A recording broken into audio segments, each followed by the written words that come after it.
মুসাইলামাতুল কাজ্জাব দাবি করছিল আল্লাহ রাসূল সাল্লাল্লাহু আলাইহি ওয়াসাল্লামের জামানায়, এসে বলে মুহাম্মদ আর নবুয়া নিসফুন লি নিসফুন লাক, নবুয়তি অর্ধেক আমার অর্ধেক তোমার, আমারটা আমার বুঝায় দাও। আল্লাহ রাসূল বললেন, তুই তো খুবই খারাপ, তুই শুধু মুসাইলামা না, তুই মুসাইলামাতুল কাজ্জাব, তুই মিথ্যাবাদী ভণ্ড মুসাইলামা। আমার নবী যা করতো নবীরও কপি করতো, ফলো করতো। আমার নবী লোনা পানির কুয়ার মধ্যে ফু দিলে ওই লোনা পানির ওইটাকে মিঠা পানির কুয়া বানাই দিত কে? ও আর এলাকায় এরকম করতো, লোনা পানির মধ্যে ফু দিলে আগে মানুষ যাও মুখে দিতে পারতো, এখন এটা মুখেও দিতে পারে না। আমার নবী নবজাতক বাচ্চার মাথায় হাত বুলাই দিলে মাথার চুল বেড়ে যেত, তো এই বেয়াদব ওর এলাকায় যে বাচ্চার মাথায় হাত বুলাই দিলে চুল বড় হওয়া তো দূরের কথা, ওই বাচ্চাগুলো ছিল আজীবন টাক মাথা। আবার আমার নবী ফু দিলে গাছের ফলন বেড়ে যেত, ও ফু দিলে গাছ মইরা শেষ। মির্জা গোলাম আহমদ কাদিয়ানী নাম শুনছেন? এই বেয়াদবটাও দাবি করছিল নবুয়তির, টয়লেটের ভেতরে উপরে মরছে, মেথর দিয়ে ওরে টেনে টেনে উঠানো লাগছে। তাই আমার নবীর সাথে বেয়াদবি করলে ওর সাথে ছাড় নাই, চিল্লায় বলো ঠিক কি না? শেষ নবী, ওনার পরে নবী নাই, ওনার পরে নবুয়তির দাবি করলে ওর খবর আছে, চিল্লায় বলেন ঠিক কি না? এজন্য আল্লাহ বললেন তিনি হলেন খাতামুন নবিয়্যিন, ওনার পরে আর কোন নবী নাই। আমার নবী বলছেন লা নাবিয়্যা বা'দি ওয়ালা রাসূলা, আমার পরে কোন নবী নাই, আমার পরে কোন রাসূল নাই। তবে লাউ কানা বা'দি নাবিয়্যুন লাকানা উমর, আমার পরে নবী হওয়ার যোগ্যতা যদি কারো থাকে আমার ওমরের ওই যোগ্যতা আছে। প্রভু তুমি বলেছো রাসূল দেবে না, বলনি দেবে না ওমর, বলনি দেবে না হামজা তারিক, খালিদ বিজয় সমর। প্রভু তুমি বলেছো রাসূল দেবে না, বলনি দেবে না ওমর, বলনি দেবে না হামজা তারিক, খালিদ বিজয় সমর। প্রভু তুমি বলেছো রাসূল দেবে না, রাসূল দেবে না, এই কথাটা কার? আমার নবীর পরে আর কোন রাসূল তিনি দিবেন না, তিনি শেষ নবী, তিনি আখিরি নবী। সুবহানাল্লাহ পড়েন। আবার মুসলিম শরীফের বর্ণনায় বিশ্বনবী চমৎকার এক হাদিস বললেন, তিনি বললেন মাসালি ওয়া মাসালুল আমবিয়া মিন ক্বাবলি কামাসালি রাজুলিন বানা বাইতান, আমার দৃষ্টান্ত আর আমার আগের সব নবীদের দৃষ্টান্ত ওই ব্যক্তির মতো যেই ব্যক্তি একটি ঘর বানিয়েছে। কি বানিয়েছে? চমৎকার চোখ ধাঁধানো সৌন্দর্য দিয়ে এক ঘর। এই ঘরের ভুল ধরার মতো কোনো ভুল নাই, এত ডিজাইন, এত ইন্টেরিয়র ডিজাইন করেছে, লোকজন যেই আসে দেখে বলে বাহ বাহ, দেখে কি বলে বাহ বাহ, এত সুন্দর ঘর। পুরো ঘরে কোনো ভুল নাই, কোনো খুঁত নাই, একটা জায়গা ছাড়া, সেটা হচ্ছে ঘরের এক জায়গায় ইটের গাঁথুনি দিতে যে এক জায়গায় একটা ইট পড়ে নাই, ওই জায়গা দিয়ে ফাঁকা, শীতের ঠান্ডা বাতাস ঢুকে। সুবহানাল্লাহ কইতে পারলেন না? বিষ্ণুই বললেন আমার দৃষ্টান্ত আর সব নবীদের দৃষ্টান্ত ওই ব্যক্তির ঘর বানানোর মতো, যে ব্যক্তি সুন্দর ঘর বানালো তার ঘর যেই দেখে সে বাহবা বলে, কোনো ভুল নাই, কোনো খুঁত নাই, একটা জায়গা ছাড়া। দেখা গেল এক জায়গায় ইটের গাঁথুনি পড়ে নাই, একটা ইটা নাই। বিশ্বনবী বললেন আনাল লাবিনা, আমি হইলাম ওই ইটা। আমার ওই জায়গায় সেট করে দিলে পুরো ঘরটারে পরিপূর্ণ করে দিবে কে? তাই আমি ছাড়া এই পৃথিবী অসম্পূর্ণ, অপূর্ণাঙ্গ, যখনই আমি এসেছি গোটা বিশ্ব পূর্ণাঙ্গ হয়েছে, ঠিক কি না? সহিহ মুসলিমের বর্ণনা, ফাআনাল লাবিনা, আমি হচ্ছি সেই ইটা, আনা খাতামুন নবিয়্যিন, আমি হচ্ছি সেই শেষ নবী। আমারও যখন ওই জায়গায় ওই গ্যাপটা সেট করে দেয়া হয়েছে, ওই ঘরের পূর্ণাঙ্গতা দান করেছে কে? আবার আল্লাহ বললেন এক এক নবীরা আমি এক এক জায়গায় নবুয়তির বাউন্ডারি দিয়েছি। এক জায়গায় মুসা নবীর বাউন্ডারি, এই জায়গার বাউন্ডারি শেষ। আরেক জায়গায় শুরু হয়েছে সাইয়েদনা শুআয়ব আলাইহিস সালামের বাউন্ডারি, ওই জায়গার নাম মাদিয়ান। মুসা আলাইহিস সালামের নবুয়তির এরিয়া ছিল মিশর এলাকায়, শুআয়ব আলাইহিস সালামের নবুয়তির এরিয়া ছিল মাদিয়ান এলাকায়। আবার একই সময়ে এট এ টাইমে সাইয়েদনা ইব্রাহিম আলাইহিস সালাম ছিলেন এক এলাকার নবী, আবার আরেক দিকে লূত আলাইহিস সালাম ছিলেন আরেক এলাকার নবী। তার মানে এক একজন নবীকে নবুয়তির জন্য এক একটা এরিয়া ঠিক করে দিয়েছেন কে? কিন্তু আমার নবীর জন্য সীমায়িত, স্পেসিফাইড কোন এরিয়া আল্লাহ বেঁধে দিয়েছেন নাকি? আওয়াজ করে বলতে হবে, আমার নবীর নবুয়তির আলাদা কোনো বাউন্ডারি আছে? আল্লাহ বললেন ওয়ামা আরসালনাকা কাফাতান লিন্নাসি বাশীরান ওয়া নাযীরা। নবী হে, আপনার জন্য আপনার নবুয়তির আলাদা করে ছোট্ট কোনো বাউন্ডারি নাই, গোটা বিশ্বটাই আপনার নবুয়তির বাউন্ডারি। আপনি শুধু সৌদি আরবের নবী না, আপনি শুধু মিশরের নবী না, আপনি শুধু বাংলাদেশিদের নবী না, আপনি শুধু আরবি ভাষাভাষীদের নবী না, আপনি শুধু সাদা চামড়ার লোকদের নবী না, আপনি শুধু পুরুষ মানুষদের নবী না, আপনি শুধু শক্তিশালীদের নবী না, আপনি গোটা বিশ্বের সবার জন্য নবী হয়ে এসেছে। খাতামুন নবীন, উনি শেষ নবী। আমার নবীর পরে আর কোন নবী আসবে? সবাই বলেন আসবে। তাহলে কোরআন প্রথম পরিচয় দিল আমার নবী কি? রাসূলুল্লাহ। আওয়াজ করে বলেন না, আমার নবীর পরিচয় কি? রাসূলুল্লাহ। আমার নবীর দ্বিতীয় পরিচয় হচ্ছে উনি খাতামুন নবিয়্যিন, শেষ নবী। সিল মেরে দিয়েছেন আল্লাহ। চিঠির মধ্যে চিঠি লাগিয়ে সিল মারলে ওই চিঠি খোলা নিষেধ, যায় না। হাইকোর্ট থেকে রিট জারি করে কোনো বাড়ি যদি সিলগালা করে দেয়, কেউ খুলতে পারবে? নবুয়তির যে ধারাবাহিকতা, পুরো নবুয়তিকে যদি আমরা একটা মুক্তার মালা চিন্তা করি, তাহলে সর্বশেষ যে মালাটা দিয়ে আল্লাহ তাআলা মুক্তাটা গেঁথেছেন, ওই মালার নাম মুহাম্মদ সাল্লাল্লাহু আলাইহি ওয়াসাল্লাম, শেষ নবী। তাহলে প্রথম পরিচয় রাসূলুল্লাহ, দ্বিতীয় পরিচয় শেষ রাসূল। কোরআন আমার বিশ্বনবীর তৃতীয় যে পরিচয় দিচ্ছে সেটা হচ্ছে তিনি যদিও রাসূলুল্লাহ, যদিও শেষ রাসূল, তবে তিনি মানুষ ছিলেন। তিনি কি ছিলেন? নাকি জিন ছিলেন? নাকি ফেরেশতা? আমার নবী কি ছিলেন? আওয়াজ করে বলতে হবে। আকীদা, বিশ্বাস খালিস করে নেন, আমার নবী মানুষ ছিলেন, তবে আমার আর আপনার মতো সাধারণ মানুষ নয়, তিনি অসাধারণ মানুষ। তিনি যদিও মানব গোষ্ঠীর অন্তর্ভুক্ত, তিনি যেন তেন মানব নন, তিনি মহামানব। তিনি যদিও নবী, তিনি সাধারণ নবী নন, তিনি মহানবী। সুবহানাল্লাহ পড়বেন না? প্রথম বললাম কি আমার নবী মানুষ ছিলেন, কিন্তু সাধারণ মানুষ, অসাধারণ মানুষ। সুবহানাল্লাহ পড়েন। যদিও তিনি মানব, যেন তেন মানব না, তিনি মহামানব। যদিও তিনি নবী, তিনি মহানবী, ঠিক কিনা? তিনি আমাদের মতো মানুষ কোন সেন্সে? আমরা মায়ের পেট থেকে দুনিয়াতে আসি, প্রিয় নবীও এসেছেন। কথা বুঝতেছেন? যুবক ভাইরা বুঝতেছো? একবার ঠিক করে নাও, আজীবন এই মাসালা দিয়ে আগাইতে হবে সামনের দিকে, ঠিক কিনা? মানুষ আমাদের মতো কোন সেন্সে? আমরাও মায়ের পেট থেকে পৃথিবীতে আসি, প্রিয় নবীও এসেছেন। আমরা বিয়ে করি, প্রিয় নবীও বিয়ে করেছেন। আমাদের সন্তান হয়, প্রিয় নবীরও হয়েছে। আমাদের গায়ে আঘাত করলে রক্ত বেরোয়, প্রিয় নবীরও উহুদের ময়দানে দাঁত ভেঙে টকটকে লাল রক্ত ঝরেছে, ঠিক কিনা? এই সেন্সে তিনি আমাদের মতো মানুষ, কিন্তু সাধারণ মানুষ না, তিনি অসাধারণ মানুষ। তার তুলনা তিনি নিজেই। আমার নবীর মতো সুন্দর নবী পৃথিবীতে আছে? কথা বলেন।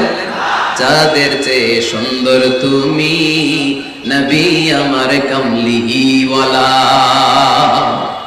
যাদের চেয়ে সুন্দর তুমি নবী আমার কামলিওয়ালা, দু জাহানের বাদশা তুমি প্যারা নবী সাল্লে আলা, দু জাহানের বাদশা তুমি প্যারা নবী সাল্লে আলা, যাদের চেয়ে সুন্দর তুমি নবী আমার কামলিওয়ালা। সুবহানাল্লাহ পড়েন। অনেকে বলে নবীদের মধ্যে ইউসুফ আলাইহিস সালাম বেশি সুন্দর ছিল, কিন্তু আমার নবীর চেয়ে বেশি সুন্দর? বিষ্ণু বলতেন আনা মালিহ ওয়া ফি ইউসুফ সাবিহ, আমি হচ্ছি মালিহ, মিলহুন মানে লবণ, লবণ থেকে লাবণ্যময়ী। আমার নবী ছিল লাবণ্যময় সুন্দর, আর ইউসুফ আলাইহিস সালাম ছিলেন সাবিহ, ধবধবে সাদা সুন্দর। দেখতে ভালো লাগে কোনটা? এদিকে লাবণ্যময় সুন্দর, এদিকে সাদা সুন্দর, ভালো লাগে কোনটা? ইউসুফ আলাইহিস সালামের চেহারা দেখে মিশরের মেয়েরা এত সুন্দর নবী ইউসুফ আলাইহিস সালামকে দেখে লেবু কাটতে যে আঙ্গুল কেটে ফেলেছিল। কোরআনে এই কথা আছে না নাই? ওয়া কাত্তা'না আইদিয়াহুম, লেবু কাটতেছে, আর ওনারে দেখে লেবু কাটা শেষ, কিন্তু কাটা আর থামায় নাই, ওই এক টানে আঙ্গুল শেষ। এই কথা যখন আমাদের প্রিয় নবীর স্ত্রী আমাদের আম্মা জান আয়েশা রাদিয়াল্লাহু তাআলা আনহা শুনলেন, উনি বললেন, ও মিশরের নারীরা, তোমরা ইউসুফ নবীর চেহারা দেখে লেবু কাটতে যে আঙ্গুল কেটেছো, তোমরা যদি আমার স্বামী আমার নবী প্রিয় নবীর চেহারা দেখতা তাহলে লেবু কাটতে যে আঙ্গুল নয় কলিজাটা কেটে খান খান করে দিতা। আমার নবীর সৌন্দর্যের সাথে কারো কোনো সৌন্দর্যের তুলনা হতে পারে? তবে তিনি মানুষ ছিলেন। কি ছিলেন? আকীদা ক্লিয়ার? কথা বুঝতে পেরেছেন? এজন্য কোরআন বলে কুল ইন্নামা আনা বাশারুম মিসলুকুম ইউহা ইলাইয়া আন্নামা ইলাহুকুম ইলাহুন ওয়াহিদ। ও নবী আপনি বলে দেন নিশ্চয় আমি তোমাদের মতোই মানুষ, কিন্তু পার্থক্য হলো আমার কাছে ওহী আসে, তোমাদের কাছে আসে না। ঠিক কি না? এখানেই পার্থক্য। তিনি অদৃশ্যের খবর জানেন, গায়েবের কথা অদৃশ্যের কথা যতটুকু জানানোর আল্লাহ তাআলা বিশ্বনবীকে জানিয়ে দিয়েছে। বিশ্বনবী এটা জানেন, আমরা কি জানি? তাহলে আমাদের মতো উনি কি সাধারণ মানুষ? অসাধারণ মানুষ। সবাই বলেন অসাধারণ মানুষ, ইউনিক, আনপ্যারালাল, অসাধারণ, যার কোনো তুলনা হয়? ওনার তুলনা উনি নিজেই। সাইয়্যিদু বুলদি আদম, আদম আলাইহিস সালামের যত সন্তান পৃথিবীতে এসেছে বিশ্বনবী বলেন এই সবার মধ্যে আমি সেরা। সুবহানাল্লাহ কইতে পারলেন না? বিষ্ণু সাল্লাল্লাহু আলাইহি ওয়াসাল্লাম বলেন গোটা বিশ্বের মানুষকে আল্লাহ দুই ভাগ করলেন। কয় ভাগ? এক ভাগ জান্নাতি, এক ভাগ জাহান্নামী। আমারে জান্নাতীদের মধ্যে ফেললেন। জান্নাতীদেরকে বিভিন্ন দেশে ফেললেন, আমারে মক্কায় ফেললেন। মক্কাবাসীদেরকে অনেক বংশের মধ্যে ফেললেন, আমারে কুরাইশ বংশে ফেললেন। কুরাইশ বংশে অনেক খানদান আছে, আমারে হাশিমি খানদানে ফেললেন। হাশিমি খানদানে অনেক পরিবার আছে, আমারে শ্রেষ্ঠ পরিবারে ফেললেন। আনা খায়রুকুম নাফসা আনা খায়রুকুম বাইতা, যে কোনো ক্রাইটেরিয়ায় হোক, মানদণ্ডে হোক, গোটা বিশ্বের মধ্যে আমি সেরা। চিল্লায় বলেন ঠিক কি না? ওয়ালা ফখর। কিন্তু এজন্য আমি অহংকার করি? বিশ্বনবীর মনে কোনো অহংকার ছিল? তিনি মানুষ ছিলেন, অসাধারণ মানুষ। তিনি মানব কিন্তু মহামানব। সুবহানাল্লাহ পড়ে। নবীরে চিনতেছেন? নবীরে চিনতে পারতেছেন? বুঝতে পারতেছেন? কষ্ট হচ্ছে না তো? জিমায় পড়লেন মনে হয়? কষ্ট হচ্ছে? কষ্ট হইলে বললেন। তাহলে প্রথম পরিচয় কি ছিল? মাশাআল্লাহ। এই যে এটা ক্লাস, তাফসীর মাহফিলের ক্লাস। আমার যে কত ভালো লাগে ছোট্ট ছোট্ট ছেলেরা যখন এসে বলে হুজুর আমি আপনার ক্লাসের ছাত্র। আমি বললাম আমি আবার কই পড়াই? তুমি ছাত্র? কই যে ইউটিউবে ওয়াজ করেন, আমি ওই জায়গার ছাত্র। অনেক বোনেরা আমাদেরকে কাগজে লিখে পাঠায় হুজুর আমি আপনার তাফসীর ক্লাসের একজন নিয়মিত ছাত্রী। এয়ারপোর্টে ওই দিন এক ফ্যামিলি দৌড়ে আসছে, বলে হুজুর আমার পুরো ফ্যামিলিটাই আপনার ক্লাসের ছাত্র। আলহামদুলিল্লাহ, আমার জীবন ধন্য, আমার জীবন ধন্য যে আমার কথাগুলোকে লোকজন ক্লাসের মতো মনে করে। এইটাই করা দরকার। বুঝলেন কিনা জিজ্ঞেস করব, উত্তর করবেন। যা বললাম আবার আপনারা শোনাবেন। এক পক্ষের কথা হইলে ঝামেলা আছে না নাই? আমি শুধু বলেই গেলাম, আপনারা শুনলেন, জিমানি আসবে, ঘুম আসবে, শয়তানের গুতা আসবে, ঠিক কিনা? কিন্তু যদি জিজ্ঞেস করি, আওয়াজ করে যদি উত্তর দেন, শয়তানের ওয়াসওয়াসা ঢুকতে পারবে? আর এখানে তো সব ইয়াম, শয়তান আসবে কোত্থেকে? ওদের এক একটা তাকবীর দিলে বঙ্গোপসাগরে যে ইবলিস যেয়ে পড়বে।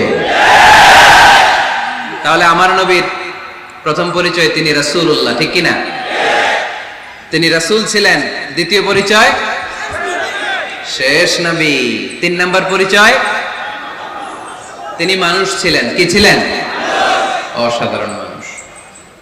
4 নম্বর পরিচয় আমার নবী কখনো মন গড়া কিছু বলতেন না। খেয়াল করে শুনবেন, আমার নবী মন গড়া কিছু বলতেন না। ওনারে সব শিখাই দিত কে? আল্লাহ। ওনার শিক্ষক কে? আল্লাহ। পৃথিবীর কোন মানুষের কাছে উনি পড়ছেন? না। ওনার লেখাপড়া করা লাগে? না। আরে লেখাপড়া করা লাগে তো আমাদের লেখা লাগে, আমাদের পড়া লাগে। নবীর লেখা লাগে না, নবীর পড়া লাগে না। কারণ নবী আমাদের মতো সাধারণ না, তিনি অসাধারণ মানুষ। চিল্লায় বলো ঠিক কি না? কোন শিক্ষকের কাছে উনি যান নাই, কোন উস্তাদের পদপ্রান্তে যে বসেন নাই উস্তাদ বলে, কারণ ওনার উস্তাদ একজন। চিল্লায় বলেন যিনি কে? তিনি মন গড়া কিছু বলেন না। He was guided by revelation, by ওয়াহি। তিনি ওহী দ্বারা পথ প্রদর্শিত হয়ে কথা বলেন। না জানলে চুপ থাকেন।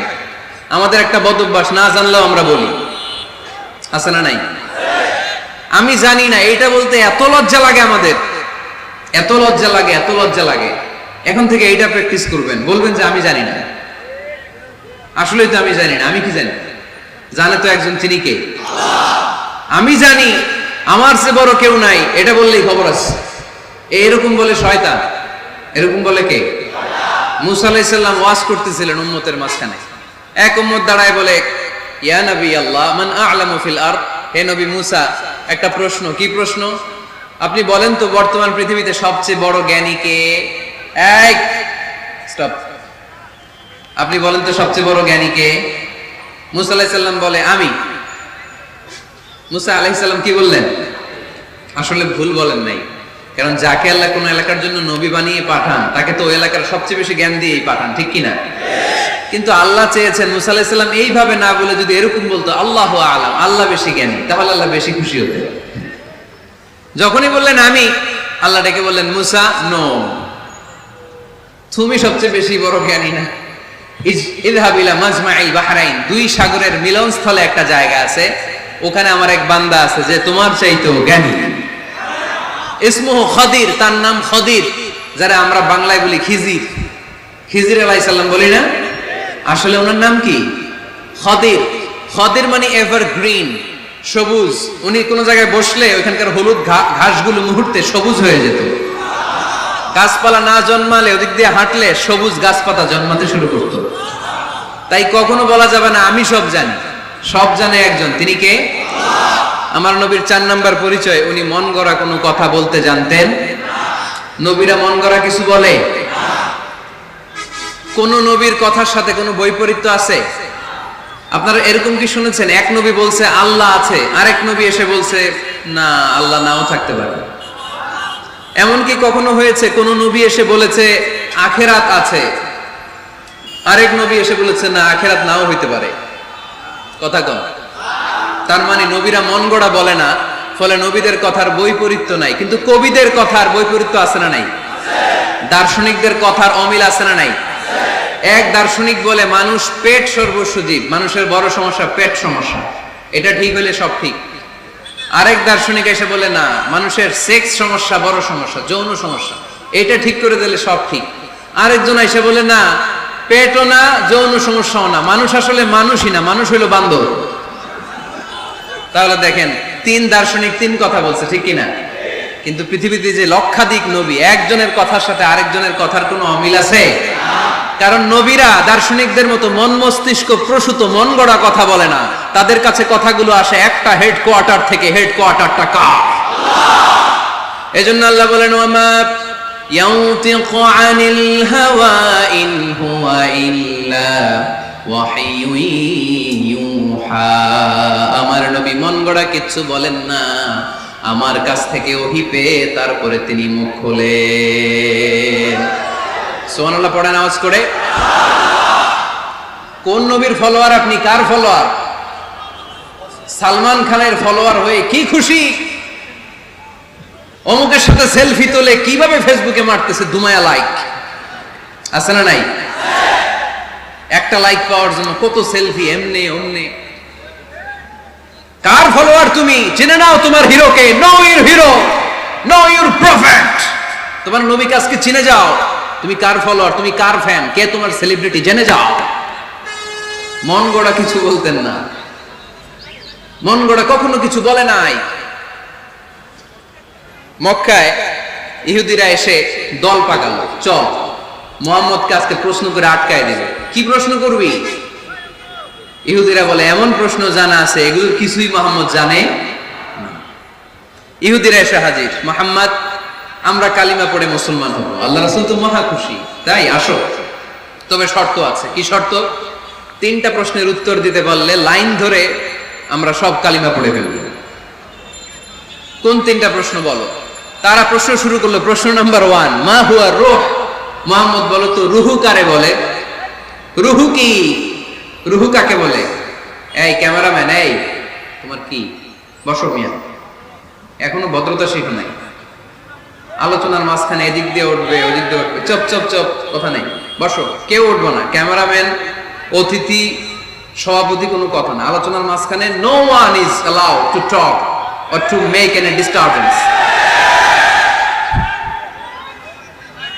প্রশ্ন নাম্বার 1, মা হুয়ার রূহ? মুহাম্মদ বলল, রুহু কারে বলে? এই যে রুহু, এটা দেহের মধ্যে ঢুকলে মানুষ নড়ে চড়ে, অ্যানিমেশন, জীবন্ত প্রাণবন্ত, আছে না নাই? এটা যখন চলে যায় আর লড়ে আর নড়ে চড়ে। দুই কান্দে ছিল যে তোমার দুইজনা পাহারা, তোমারে একলা থইয়া পালাইছে তাহারা। তোমার আট কুঠুরি নয় দরজা বন্ধ, এবার হলো রে হলো মুখে আল্লাহ রসুল সবে বলো। তুয়ারে আইসাছে পালকি নাই হরি গাও তোলো রে তোলো, মুখে আল্লাহ রসুল সবে বলো। ও মুখে আল্লাহ রসুল সবে বলো। ঠিক কি না? আমাদেরকে একলা ফেলে যখন রুহু চলে যায়, দেখে কোনো নাড়াচাড়া নাই। ইহুদিরা বলল, প্রথম প্রশ্ন রুহু কারে বলে বলো। 2 নাম্বার প্রশ্ন, মান হুম আসহাবুল কাহাফ? আসহাবে কাহাফ সম্পর্কে কি জানো? কি জানো বলো।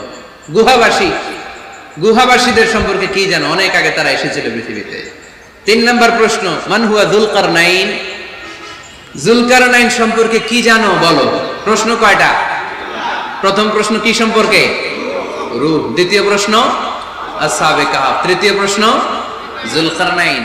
আল্লাহ রাসূল সাল্লাল্লাহু আলাইহি ওয়াসাল্লাম বললেন, গাদান উজিবুকুম। তাফসীর ইবনে কাসিরে এসেছে, তিনি উত্তর দিলেন, গাদান উজিবুকুম, আই উইল আনসার টুমরো। আগামীকাল উত্তর দিব। কারণ জানেন না তো কি করে বলবেন, আর না জানলে উনি বানায় কিছু বলেন। কারণ কোরআন তো পরিচয় দিয়েই দিল, তিনি মন গড়া কখনো কিছু বলেন।